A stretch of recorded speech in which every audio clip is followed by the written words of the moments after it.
নিশ্চয় যারা কুফরি করে তাদের ধন সম্পদ ও সন্তান সন্ততি আল্লাহর সামনে কোনো কাজে লাগবে না এবং তারাই আগুনের ইন্ধন। তাদের স্বভাব ফেরাউনি দল এবং তাদের আগের লোকেদের মতো, যারা আমার আয়াতগুলোকে মিথ্যা প্রতিপন্ন করেছে। সুতরাং আল্লাহ তাদের গুনাহের দরুন তাদেরকে পাকড়াও করলেন। আল্লাহ শাস্তি দানে অত্যন্ত কঠোর। যারা কুফরি করে তাদেরকে বলে দাও, তোমরা অচিরেই পরাজিত হবে, আরো তোমাদেরকে জাহান্নামের দিকে হাঁকানো হবে। ওটা কতই না নিকৃষ্ট অবস্থান।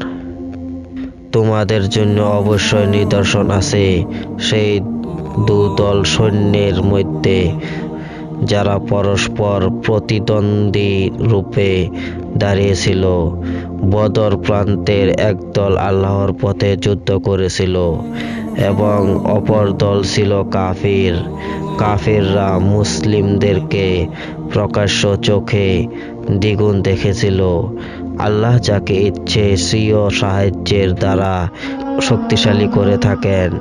নিশ্চয় এতে দৃষ্টিমানদের জন্য শিক্ষা রয়েছে।